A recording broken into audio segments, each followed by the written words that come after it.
Hi everyone. इस video में हम बात करने वाले हैं दिल्ली यूनिवर्सिटी के under graduate admission common seat allocation system के सेकंड राउंड के बारे में।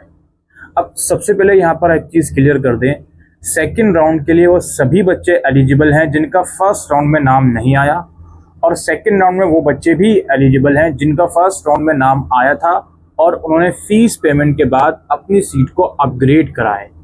सेकंड राउंड में वो बच्चे एलिजिबल नहीं हैं जिन्होंने फर्स्ट राउंड में अपनी सीट को फ्रीज कर लिया, या फिर फर्स्ट राउंड में उनको कोई कॉलेज अलॉट हुआ था लेकिन उसमें उन्होंने कोई भी एक्टिविटी नहीं करी, या अगर एक्टिविटी करी है फीस पेमेंट नहीं करी, तो वो लोग सेकंड राउंड में कंसिडर नहीं करे जाएंगे। अब यहाँ पे कुछ इंपॉर्टेंट चीज़ें हैं जो मैं सेकंड राउंड से रिलेटेड बताना चाहता हूँ, प्लीज़ चीज़ों को ध्यान से समझिए। सबसे पहले तो भाई सेकंड राउंड से पहले एक डेटा आएगा कि इस सेकंड राउंड में किस कॉलेज में, किस कोर्स में, किस कैटेगरी में कितनी सीट्स खाली हैं। ये डेटा अराउंड 24 जुलाई को शाम 5 बजे वेबसाइट पर रिलीज कर दिया जाएगा। तो पहले जब वो डेटा आएगा उसको बहुत ध्यान से समझिएगा, परखिएगा कि भाई कौन से कॉलेज में कितनी सीट्स खाली हैं। जिन कॉलेजेस में मैं एडमिशन लेना चाहता हूँ या जिस कॉलेज में मैं ये चाहता हूँ कि मेरा सेकेंड राउंड में अपग्रेड होकर मुझे राउंड सीट मिल जाए, क्या उसमें सीट खाली है या नहीं खाली है, इसको बहुत ध्यान से एनालिसिस आप लोग करोगे। उसके बाद एक 24 घंटे का आप लोगों के पास टाइम दिया गया है अपने कॉलेज के प्रेफरेंस में या कोर्सेज के प्रेफरेंस में मॉडिफिकेशन का। ये मॉडिफिकेशन देखो किस तरीके से अलाउड है।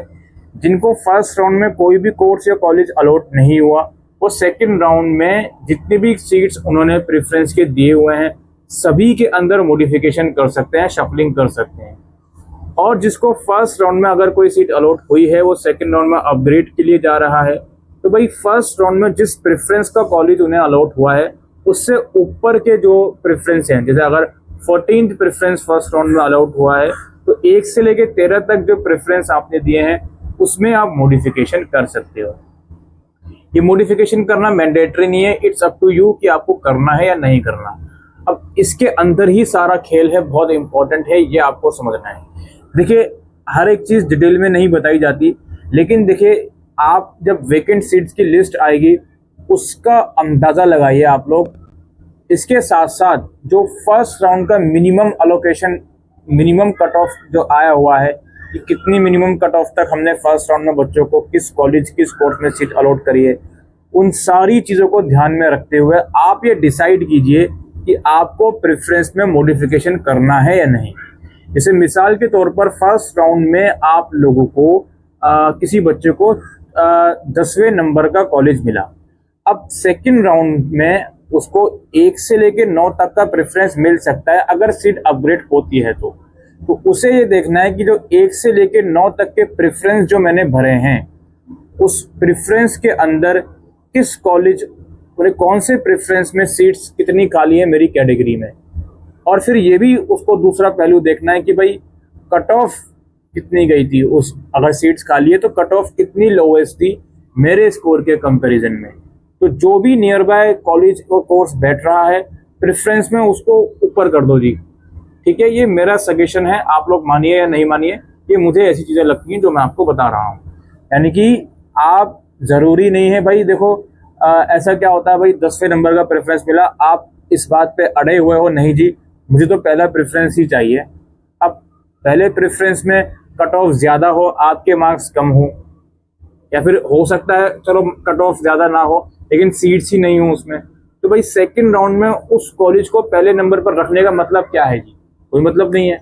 तो इसलिए इन चीज़ों को आपको ध्यान में रखना है कि भाई जो अपग्रेड करके आ रहा है, इवन जिसको कोई भी सीट अलॉट नहीं भी हुई थी, जो एग्जिस्टिंग उनका प्रेफरेंस है उसको एनालिसिस कीजिए कि क्या मुझे इसको चेंज करने की ज़रूरत है या नहीं।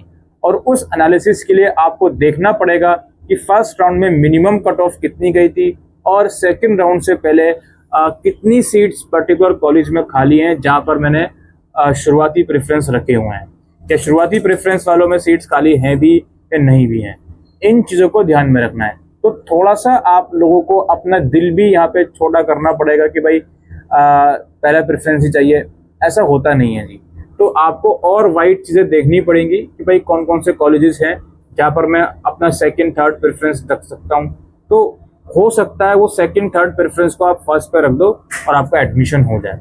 लेकिन अगर चीज़ें ऐसी बनी हुई हैं कि भाई आप यही चाहते हो कि भाई नहीं फर्स्ट प्रेफरेंस ही चाहिए, फर्स्ट प्रेफरेंस ही चाहिए, तो उस चक्कर में भाई फिर सेकंड और थर्ड प्रेफरेंस भी आपको नहीं मिल पा रहा है।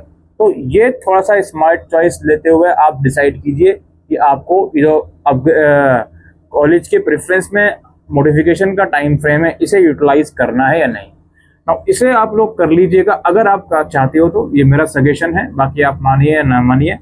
अब इसके बाद सेकंड राउंड का जो रिजल्ट आना है वो आना है 28 जुलाई को। नाउ 28 जुलाई को ये पता चल जाएगा कि भाई जिसको फर्स्ट राउंड में कोई भी सीट अलॉट नहीं हुई थी उसे सेकंड राउंड में सीट अलॉट हुई है या नहीं, या ये पता चल जाएगा कि भाई अगर फर्स्ट राउंड में आपने अपग्रेड करा था तो सेकंड राउंड में आपको अपग्रेड होकर सीट मिली है या आपको पहली वाली सीट ही रिटेन हो गई। याद रखिएगा जो भी बच्चा अपग्रेड करके आ रहा है उसे अगर सीट अपग्रेड होकर मिल जाती है तो पहली वाली सीट कैंसिल हो जाती है, इस चीज को भी ध्यान रखिएगा। नाउ अब सेकंड राउंड का रिजल्ट आना है 28 जुलाई को। उसके बाद वही सेम प्रोसेस चलेगा, 30 जुलाई तक आपको सीट एक्सेप्टेंस का टाइम मिलेगा, 31 जुलाई तक कॉलेज वालों के पास टाइम है उसको वेरीफाई करने का, और फिर 1 अगस्त तक फाइनली आपको उस राउंड का जो भी आपका एडमिशन हुआ है उसमें फीस पेमेंट कर देनी है। ठीक है, अब इसके बाद थर्ड राउंड आएगा या स्पॉट राउंड आएगा, उसकी नोटिफिकेशन अभी आई नहीं है और ये भी नहीं बताया गया है कि अगर स्पॉट राउंड आएगा तो उसमें ये अपग्रेड फर्दर अलाउ करेंगे या नहीं।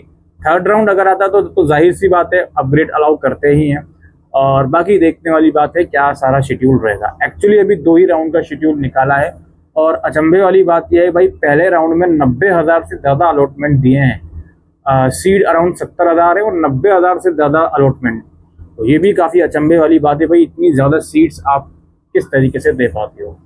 ठीक है, यही एक इम्पोर्टेंट गाइडलाइंस और इंस्ट्रक्शन में देने आया था सेकंड राउंड से पहले। उम्मीद करता हूँ आपको अगर मेरी बातें समझ में आई हो तो इस वीडियो को शेयर कीजिएगा और कमेंट सेक्शन में अपनी फीडबैक ज़रूर दीजिएगा। Thank you.